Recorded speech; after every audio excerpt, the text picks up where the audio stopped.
আসসালামু আলাইকুম সবাইকে। ময়মনসিংহ বোর্ড 2024 সালের ন্যারেশন সমাধান পর্বে তোমাদের সকলকে শুভেচ্ছা। দেখো আমাদের প্রথমে যেটি জানতে হবে স্পিকার এবং লিসেনার। তো এখানে দেখো দ্য কিং অর্থাৎ রাজা, দ্য অ্যাস্ট্রোলজার অর্থাৎ জ্যোতিষী। তো রাজা আর জ্যোতিষীর মধ্যে এই ঘটনাটি। তো আমরা সরাসরি সমাধানে চলে যাচ্ছি। দেখো the king said to the astrologer অর্থাৎ রাজা জ্যোতিষীকে বলেছিল how long do you want to live, তুমি কতদিন বাঁচতে চাও। তো এতটুকু অংশ দেখো ইন্টারোগেটিভ সেন্টেন্সে রিপোর্টিং ভার্ব পরিবর্তন হয়ে আক্স এবং কমোকোটেশন উঠে গিয়ে ইফ অথবা ডাব্লিউএস দিয়ে কোয়েশ্চেন করলে সেটা বসবে। ইউ পরিবর্তন হয়ে হবে হি, ভিহন থাকলে আমাদের করতে হয় ভি টু।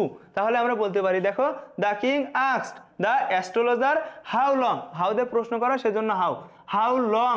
দেখো এখানে ইউ পরিবর্তন হয়ে হবে হি, হাউ লং হি। দেখো ওয়ান্ট হচ্ছে ভি ওয়ান, বসবে ভি টু, তাহলে ওয়ান্টেড টু লিভ। টোটাল সেন্টেন্সটি হচ্ছে the king asked the astrologer how long he wanted to live. তারপরে দেখো যেটা রয়েছে for you will be hang very soon, খুব শীঘ্রই তোমার ফাঁসি হবে। দেখো যেহেতু দ্য কিং এখানে পরপর দুইটা বাক্য বলেছে সেজন্য দুইটা বাক্যকে যুক্ত করতে হি অ্যাডেড দ্যাট বসানো হয়েছে। এবং দেখো অ্যাসার্টিভ সেন্টেন্স এ রিপোর্টিং ভার্ব এর পরিবর্তন হয়ে সেইড অথবা টোল্ড এবং কমোকোটেশন উঠে গিয়ে দ্যাট বসে। ইউ পরিবর্তন হয়ে হবে হি, উইল পরিবর্তন হয়ে হবে উড। তাহলে দেখো অ্যান্ড হি অ্যাডেড দ্যাট এবং সে বললো বা যুক্ত করলো হি। দেখো এখানে রয়েছে ইউ পরিবর্তন হয়ে হবে হি, উইল রয়েছে হবে would, be hanged very soon.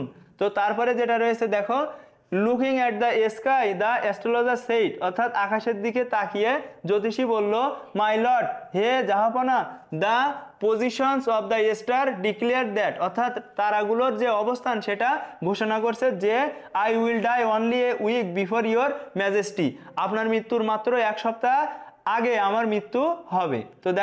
তো দেখো মাই লর্ড এর পরিবর্তে addressing dash as his dash বসানো হয়েছে। অ্যাসার্টিভ সেন্টেন্স এ রিপোর্টিং ভার্বের পরিবর্তন হয়ে সেইড অথবা টোল্ড এবং কমোকোটেশন উঠে গিয়ে দ্যাট বসে। আই পরিবর্তন হয়ে এখানে হি, উইল পরিবর্তন হয়ে উড, ইউ পরিবর্তন হয়ে হিজ।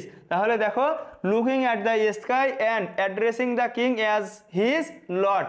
তাহলে দেখো মাই লর্ডের পরিবর্তে আমরা লিখবো addressing the king as his Lord the astrologer replied that the positions declare that he. দেখো এখানে রয়েছে আই রয়েছে, তো দেখো এখানে আই পরিবর্তন হয়ে হবে হি, উইল রয়েছে হবে would, die only a week before দেখো এখানে রয়েছে ইয়োর, তাহলে হবে কি হিজ। দেখো হিজ ম্যাজেস্টি। তো আশা করি বুঝতে পেরেছো। তারপরে রয়েছে দেখো গুড বাই। তো দেখো গুড বাই থাকলে রিপোর্টিং ভার্ব এ পরিবর্তন হয়ে বেইট বসে। তাহলে দেখো এখানে then he bade him good bye এবং তারপরে সে তাকে বিদায় বলেছিল। The king turn pale and order his courtiers drive this race away and never allow him to come for disturbing piece.